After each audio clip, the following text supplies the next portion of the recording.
Pedangdut Dewi Persik turun langsung door to door membagikan daging kurban yang dibeli untuk Hari Raya Idul Adha tahun ini.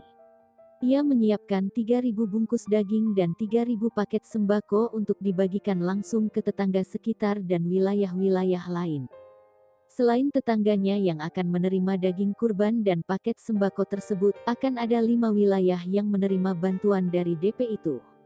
Namun ia mengutamakan tetangganya karena ia baru saja pindah ke rumahnya itu. DP ingin sekalian berkenalan dengan para warga sekitar. Tahun ini DP berkurban 2 ekor sapi limosin yang beratnya hampir 1 ton masing-masingnya.